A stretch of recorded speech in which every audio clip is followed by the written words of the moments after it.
slow down to scale faster? This is Liam Corcoran. After working at ByteDance, the parent company of TikTok, and helping fuel the company's exponential growth, Liam now works as an independent profit coach, helping founders scale their businesses from $1 million in revenue to $10 million.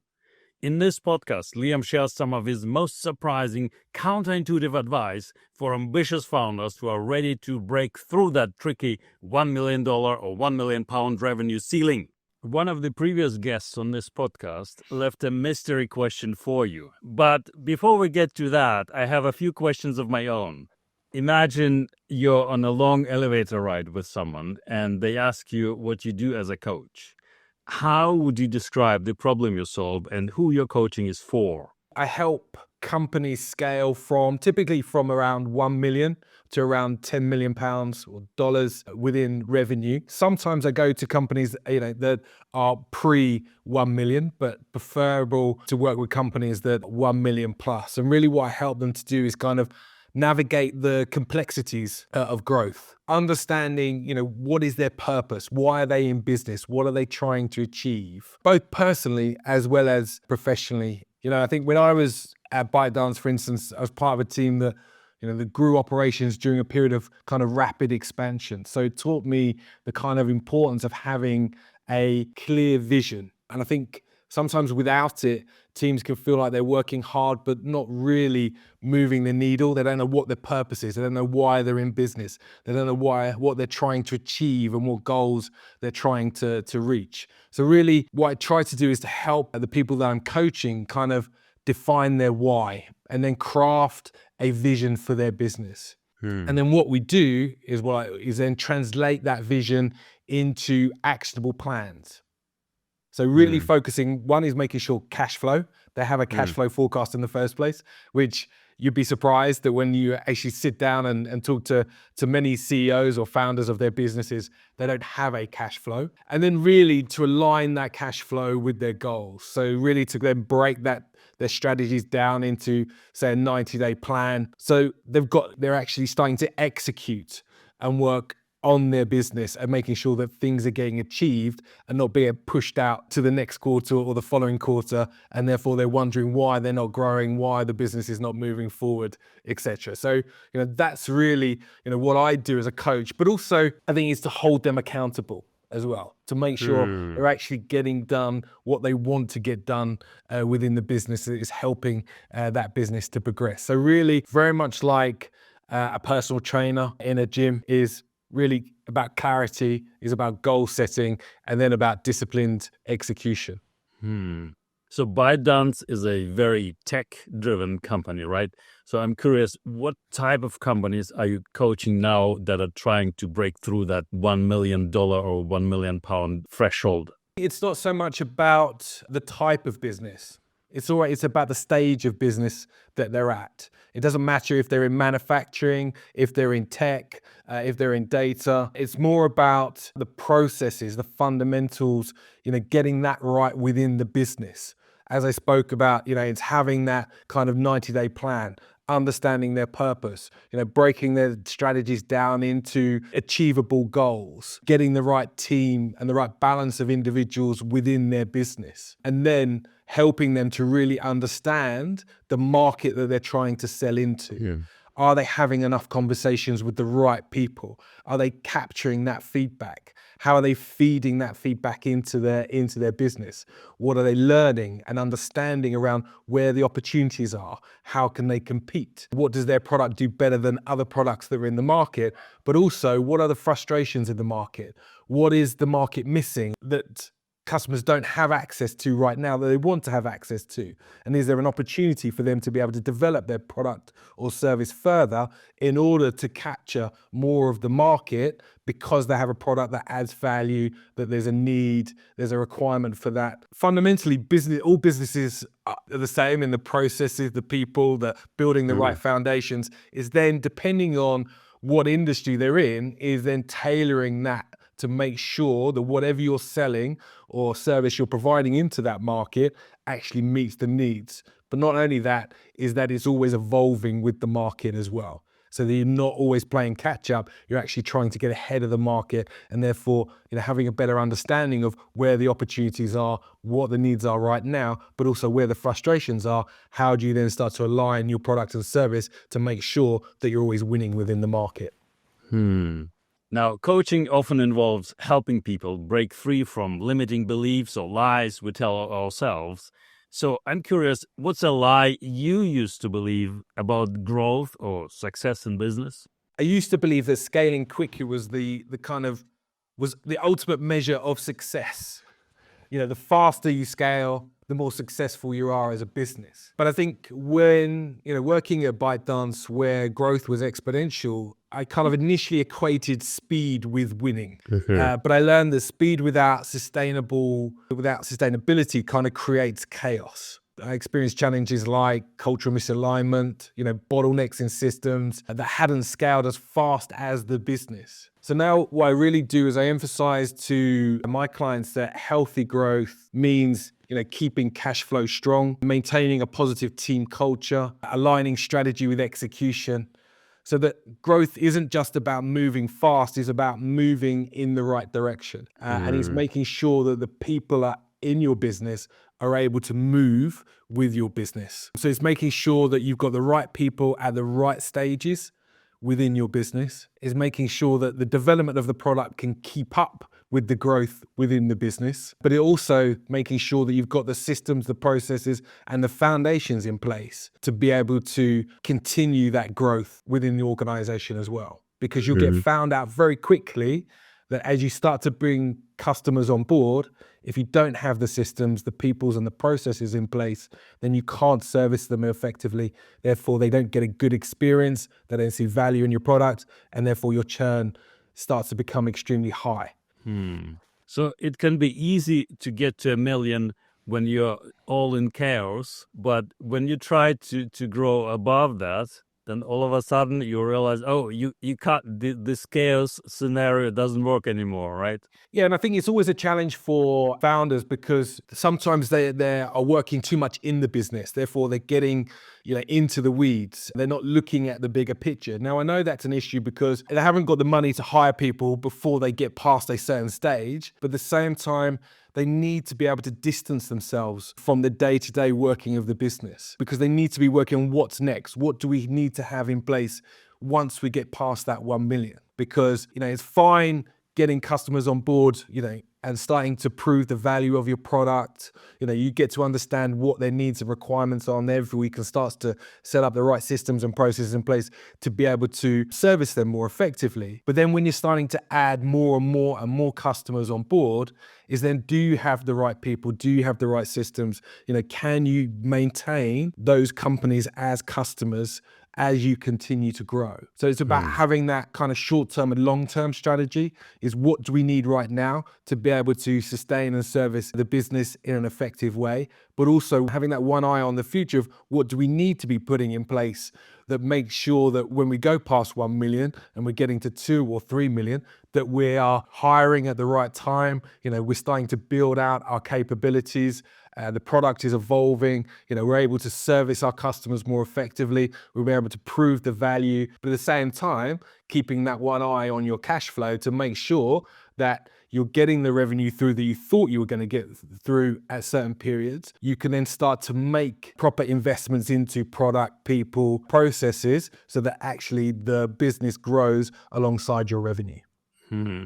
What got you started on your coaching journey? Was there a pivotal experience that led you to focus on coaching founders through the scaling process? I've spent the last 20 years starting businesses, scaling businesses, selling businesses. I realized that I had a wealth of hard-earned knowledge and experience of going through the pain and the pitfalls and the problems that the many founders and owners of businesses experience on a day-to-day basis. I also knew that I didn't want to return to traditional employment as well, because I wanted to create my own business, have control over my own future rather than other people having control kind of over me, but also being able to share all of those successes and failures, with other people that are wanting to achieve and build their businesses and to grow those into successful companies. Because I think for me, the enjoyment is around seeing other people succeed as well. And it's surprising actually is when you talk to CEOs, when you talk to founders, you think they will have all the answers. They will know everything that they need to know about their industry and their business. And,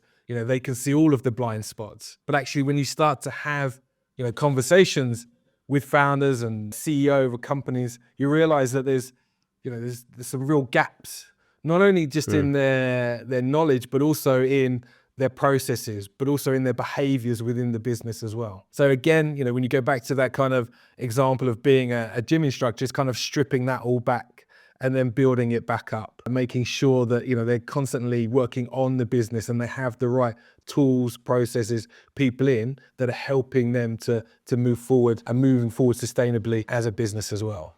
It brings you enjoyment as well, seeing other people succeed. So a prime example of a conversation I had yesterday with a CEO of an early stage business. They don't have a cash flow forecast. So they can't make investments for the future because they don't know where their cash is going to be 6, 12 months down the line. Also, what they're realizing is when they get their management accounts is that the accountants make mistakes. So, when they're thinking they're having a better December than they really are. So having control of your own cash flow forecast means that, you can actually determine, where what you're achieving on a month by month basis, what's coming in, what's going out, and then you use that as the basis of all of your decision making going forward. One of their biggest challenges, they have 60-day payment terms. So that's having an impact on investment decisions within the business because they can't get the money into the business quick enough. So that's another area that we start to look at is how do we give more favorable terms, which means that we can get more revenue into the business quicker and we can get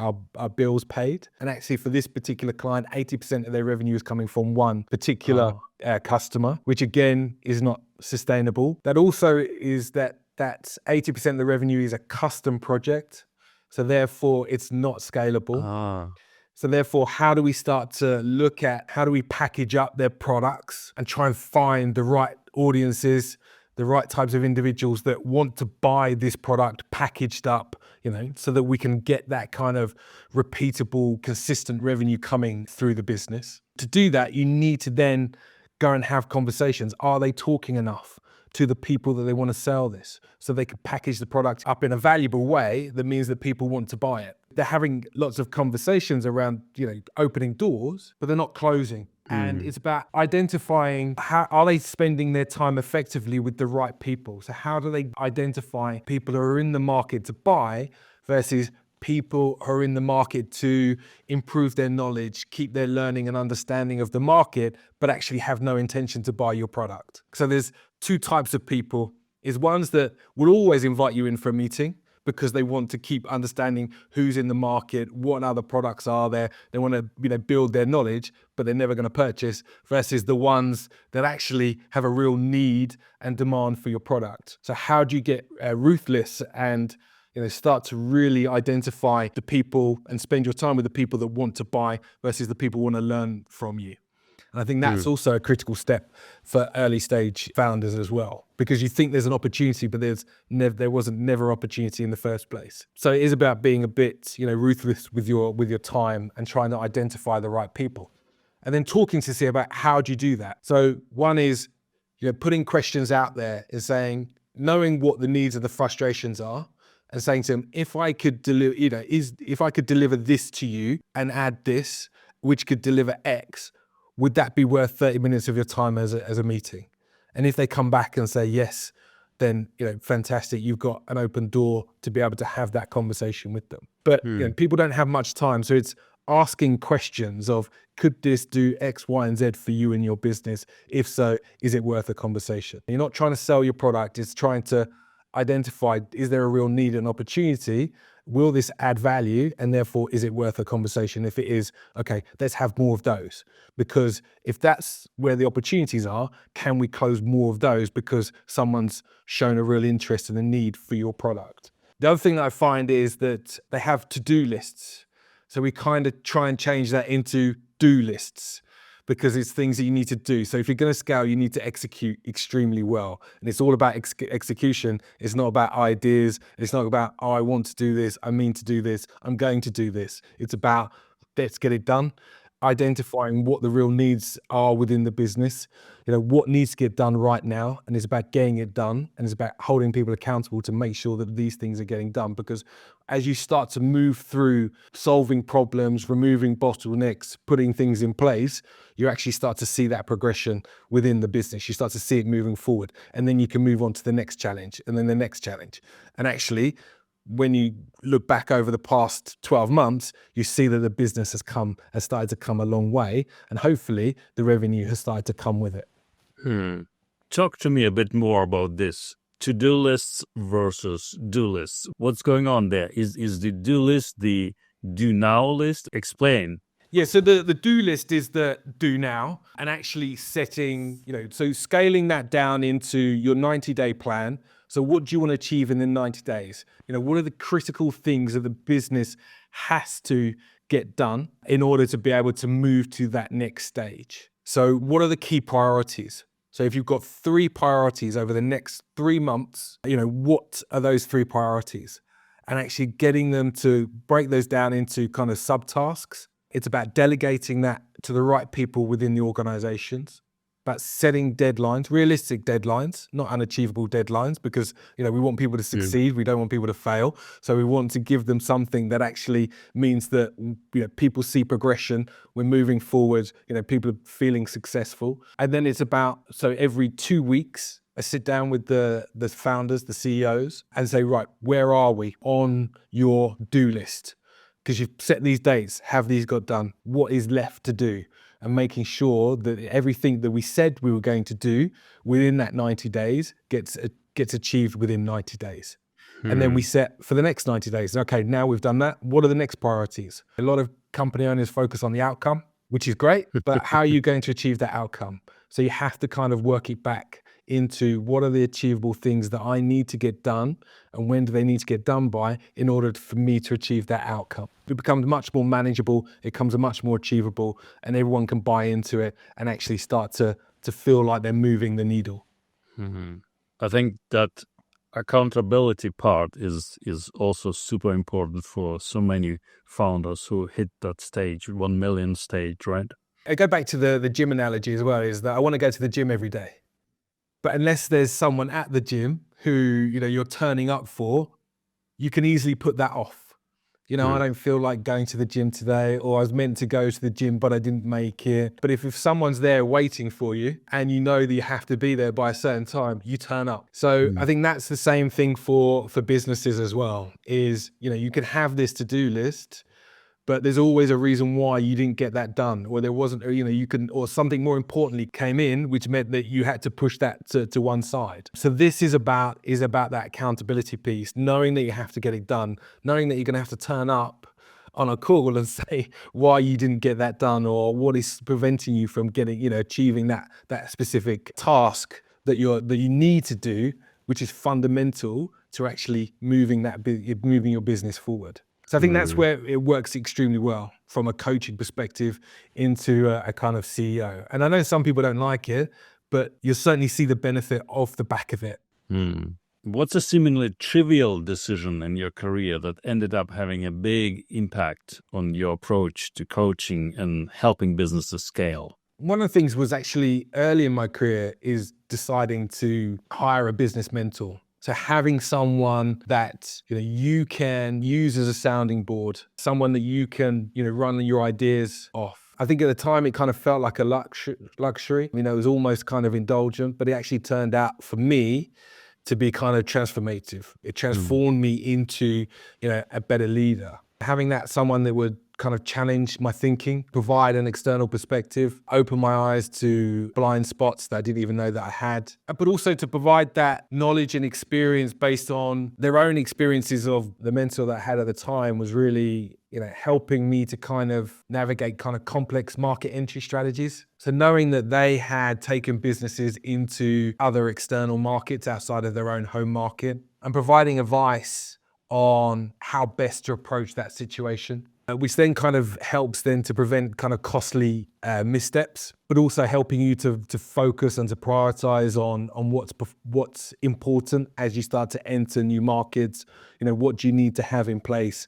what you need to take into consideration. You can't just take that existing business and move it into a new market, because buying behavior is different, user behavior is different, pricing might be different, what's allowed in that particular country could be different.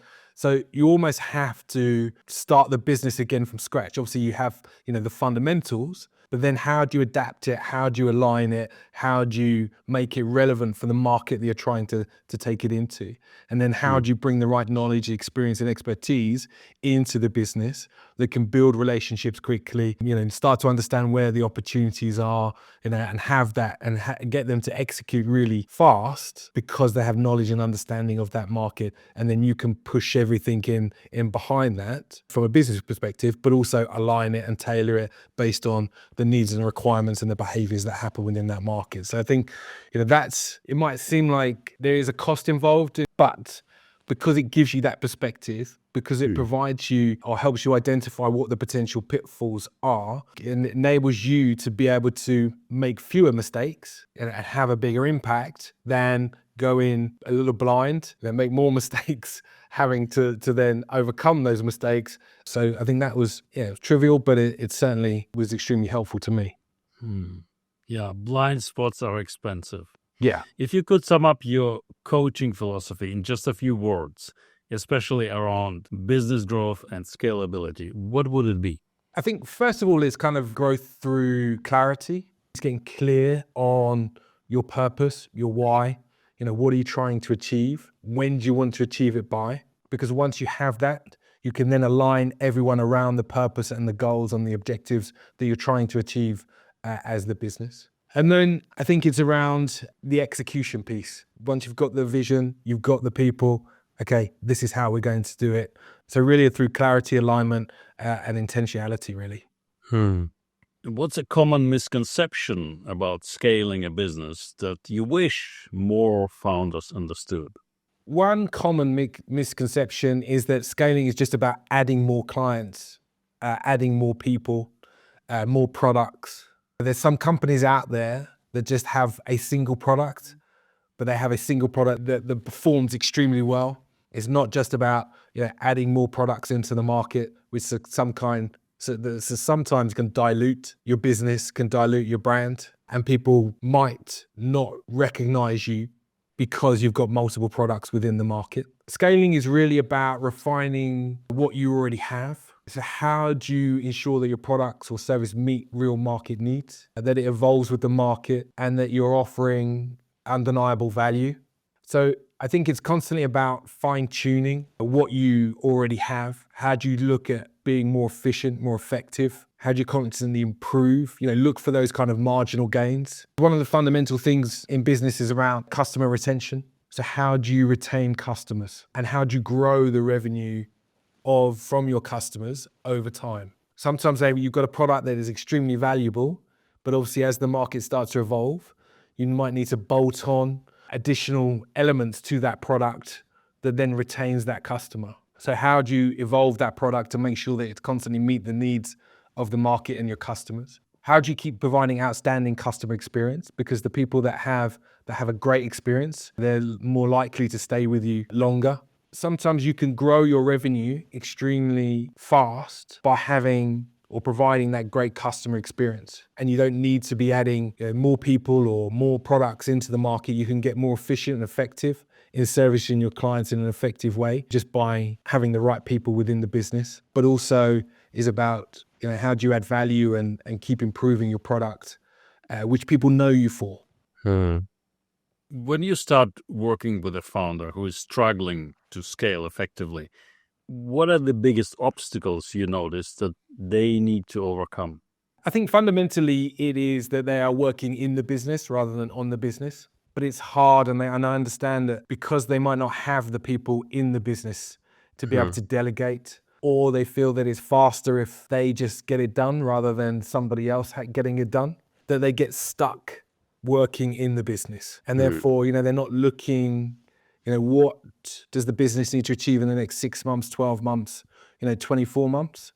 What do we need to have in place now that's going to deliver that revenue in 6 to 12 months. They're not looking at identifying the skill sets that they have within the business. One of the big things that I always found is that you hire and retain people based on the stage of business that you're currently at. So one is, if you're at stage one, bringing those people in, they can do multiple things, but can execute extremely well. Or if from a sales perspective, you've got those people that are real hunters that can open doors, but also close opportunities. But obviously, as you start to then get to certain revenue milestones or certain number of customers, etc., you need a different type of people to come into the business that are good at stage 2, stage 3. And then if you do get below, beyond 10 million, 50 million, for example, it's another type of people that you need within the business. So how do you constantly start to look forward and make sure that you're planning and preparing and evaluating that you have the right people, or looking for the right people that can help you get to that next stage, or can then manage the business more effectively at the stage that you're currently in. And if you're always working in the business, trying to do different jobs, helping people out because they might not have the skills or the experience or the knowledge to do that particular task themselves, then you're never going to be working on, how am I bringing in the right people? How am I understanding the changes within the market? How am I looking to evolve the product? How am I making sure that we have a handle on our cash flow so that we can make the right investments going forward? So I think that is the biggest obstacles. And that's why I think coaching really helps, because it helps to kind of free them up, get them to think more strategically, get them to plan and prepare more effectively, get them to actually get a handle and a control on their business, which means that they could then make better decisions that impact their business effectively, that gets them to achieve their goals and objectives. What's the most unconventional piece of advice you've ever given or received about managing growth or scaling a company? The biggest one is slow down to scale faster. When I was at Dynata, we kind of paused aggressive expansion plans to actually focus on strengthening our internal processes, but also aligning the team within the business as well. So that decision felt counterintuitive at the time, but ultimately set us up for smoother, more sustainable growth. So actually taking time out to identify the strengths that you have within your teams, but also identify areas where people within the team need to improve or where they lack certain skills and experience, and really evaluating, do I have the right people within the right seats within my business? Because they are going to enable you to go faster. So, taking that step back, slowing it down, reevaluating where you are, what you have, what you need to put in place in order to then pick up the pace again. It's no different than if you're running a marathon. You're not gonna sprint all 25 miles. But I suppose the market and investors always are pushing for growth. We want more revenue. But at some point, there is going to be a breaking point, and you can only push people so hard, so fast, until you then start to run into problems. So again, it's about, how do you get people to breaking point, but you don't want them to buckle?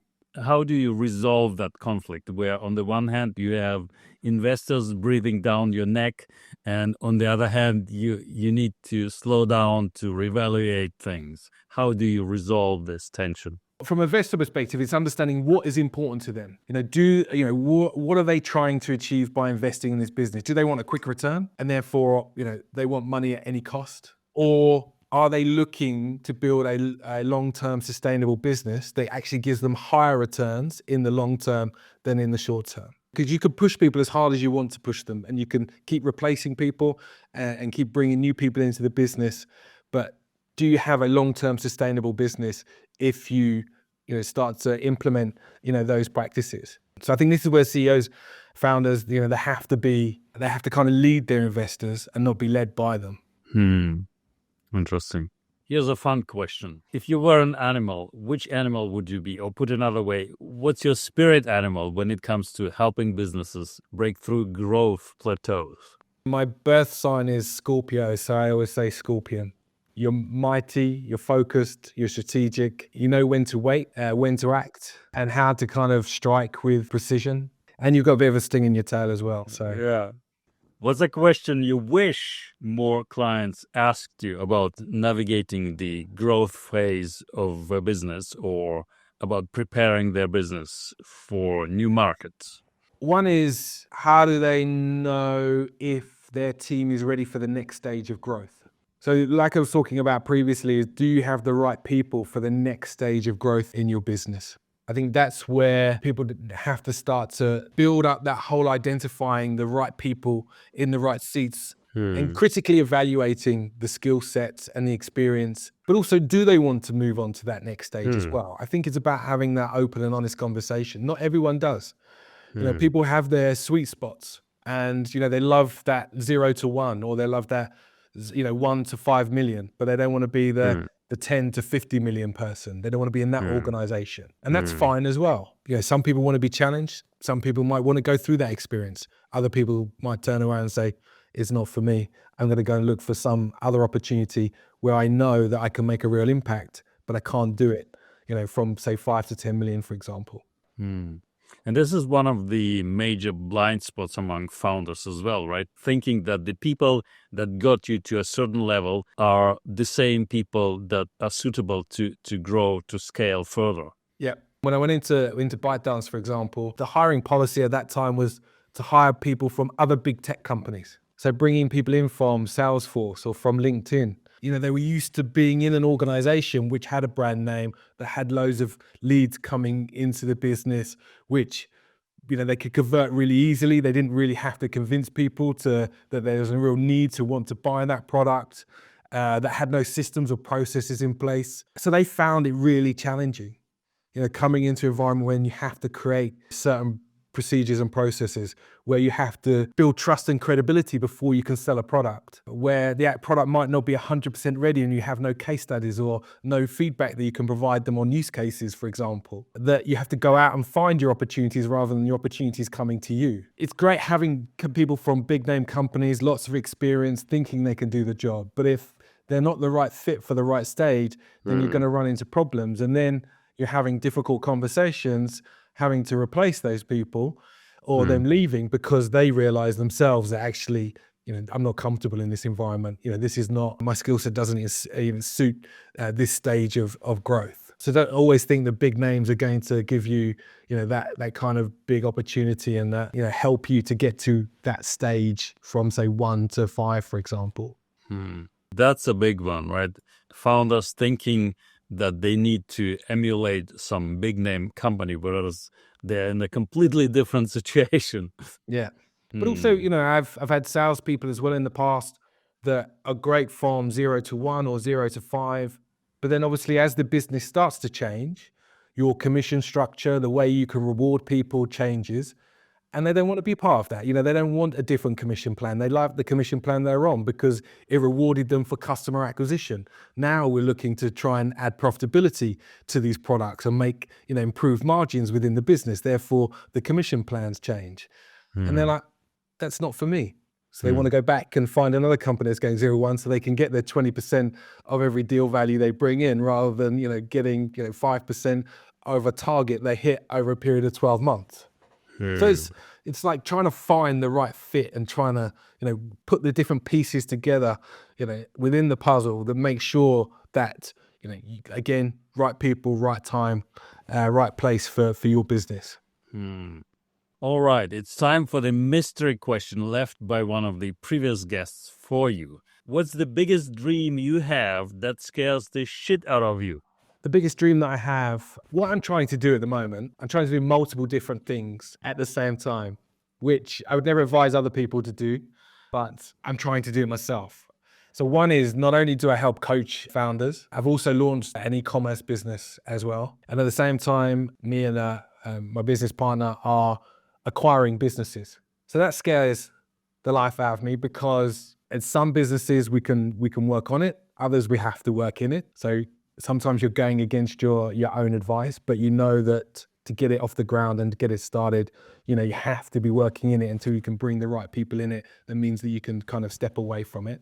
I realize that I have to constantly be learning at the same time as doing, because the businesses that we're buying, the businesses that we're trying to create, and the businesses that I'm trying to help, one is they can learn from my experiences, but also I need to be able to keep up with what is happening within the market to be able to provide that best advice at the same time. But it's also, the other good thing is that then you become relatable as well, because many of the challenges that I'm experiencing personally, they're also experiencing as well. And hopefully through my past experiences, I can navigate the challenges that I'm facing, but also then I can help others through my different experiences to help them navigate their challenges. The biggest challenge is it going to be successful? Are we going to be able to generate a sustainable business out of all of these different activities that I'm doing right now? But also you want to be able to prove that you can keep doing it. It's not just a one-time thing. That actually, not only can you help people to grow their businesses, but you can grow your own business as well. You know you've done it in the past. It's like any sports person. Can you keep playing? Can you keep that one last season before everything gets too much and you can no longer do it? That's a fascinating challenge. Absolutely. Yeah. I think that's it about how do you keep reinventing yourself? How do you keep, getting better, keep challenging yourself, keep proving yourself? What's one simple thing founders can start doing today to build a solid foundation for scaling their business? You probably hear it as a buzzword across the industry, but really is to kind of define your North Star metric. So what is the one number that matters most for your business growth? It might not be revenue, but it's what helps you to get to that revenue number. When I was at ByteDance, ours was user engagement. So it wasn't that just people were buying the product, they were actually using the product and they saw value within the product. The way you get people to repeat purchase is that, can you see within the product who is using it, how frequently they're using the product? Because if people are buying it, not using it, not seeing value, they're not going to become a repeat customer. But also, if they are buying it, not using it, why are they not using it? How can we help them use it? Is it because our training wasn't good enough? Did we not take them through the system effectively enough? Do they not see the value within the product? So for us is that we knew that if we got people using the product, that they would see value in the product, and therefore, they'd want to continue to buy the product. So that's why user engagement was the number one, because we knew they had a direct link to revenue. So they weren't just measuring the time the users were spending on the platform. They also had a bunch of questions related to finding out what do the users like, what do they don't like, right? But also, how do we improve and look at ways of constantly improving the process? How do we keep making it better? How do we keep making sure that it aligns with the needs within the market? How do we, innovate the product, to keep developing it, making it better, making that's kind of keeping that stickiness with our customer base. From a cash flow perspective, it becomes more predictable. You can start to then forecast more effectively, and then you can start to make decisions off the back of that help you to grow, because you've got that consistent revenue coming through the business. You're adding to it, you're reducing your term, you're increasing your lifetime value of your customer, and therefore you can start to make decisions that either invest more heavily into the product, whether you invest more into capturing new customers or bringing the right people into the business that you need to be able to provide, certain skill sets to make sure that you're servicing that customer base more effectively. If you could only teach one lesson to all your clients about sustainable business growth, what would it be? It's really, I think, culture is the glue that holds a growing business together. I think that's why it comes back to, one is having a clear purpose for your business. So why you're in business and what you're trying to achieve. And then when you're hiring people that come into your business, is making sure you get the right people that believe in that purpose, want to help you to achieve that purpose, and then have the right skill sets to be able to execute effectively. I think the hiring phase is the biggest challenge, but it's the most important one to get right. So if you can bring the right people that have the right mentality, that have that kind of curious nature, that are really good at executing, that constantly want to get better, that are coachable. So there's criteria that I always look for when I'm hiring people for a business, because I think they are what determine or help you to have the right culture for that business. If you've got the right culture, it means that everyone is working towards that kind of common goal. They're actually working to make a difference. If they believe in what you're doing, if you set the right standards, expectations, then hopefully you can set the right culture within the business and you can bring people with you. But you keep evolving that culture and evolving the people that are in the business, making sure, you've got the people that are having the most impact. There's nothing worse than having to deal with people that don't believe in the purpose, are just there for the paycheck, and it's taking your time away from what's important and what's required in order to grow that business. So culture is extremely important. What are you most excited about in your work right now? I'm really excited about helping businesses to grow, helping CEOs and founders to believe in themselves, because it is, sometimes it can be a lonely place being a founder, an owner, a CEO of a business. You can get overwhelmed by the challenge in front of you. With any coaching, whether you are, I coach kids of under 14s at a rugby, and it's getting them to believe in themselves, not worry about mistakes or don't worry about failure. Put that behind them. What's next? What next can you do that has a real impact on the pitch or in training that's going to help your team play and train more effectively? And I think it's the same for CEOs and founders as well. Start looking into what the positive things that you've done, the positive impact that you've had. Identify the challenges that you have, but don't feel overwhelmed by the challenges. Everyone needs that element of positivity. They need to realize they're actually doing a good job. Yes, there's areas of improvements. That's fine, because you can always work on improving yourself in different areas. Being that sounding board, being able to talk out loud to someone that has no judgment or isn't vying for your position, or, is trying to take your job or is going to criticize you. That's what I think is is fundamental, because you can see the difference in the founders, the CEOs, behavior, performance. Because I think you don't get that enough when you're at the top of the organization. You're telling everybody else they're doing great, but no one's telling you that you're doing great. Yes, you know by the performance of the business, whether it's good or whether it's bad and areas you need to prove, but you need to build that kind of positivity into people. So it's about maintaining that kind of keeping them, keep pushing them, keep challenging them, give them a kind of an environment where they can speak openly and honestly, where you can challenge them, you can criticize them, but also tell them that they're doing extremely well. If you could leave our listeners with one piece of advice to remember long after this episode, especially about growing a business sustainably, what would it be? For me, it's always focus on the customer. Without customers, you don't have a business. Putting customer at the heart of everything that you do is extremely important. All decisions you make is based on what's going to make the experience for my customer even better. How am I going to improve my product or service that improves the experience that my customer has? How do I provide more value? How do I provide a better service? How do I put processes in place that mean that my customer gets that better experience? And how can we do better? Because scaling isn't just about doing more, it's about doing better. Even when I was at ByteDance, we constantly iterated to improve every aspect of that user experience. Because it was as you improve those experiences, it's kind of marginal gains start to add up, which then mean that you're building a stronger foundation, you're retaining more of your customers, and then that growth will start to follow. Although it's hard getting from 0 to 1, from 1 to 5 soon, it's kind of dream world for some people, but it's possible.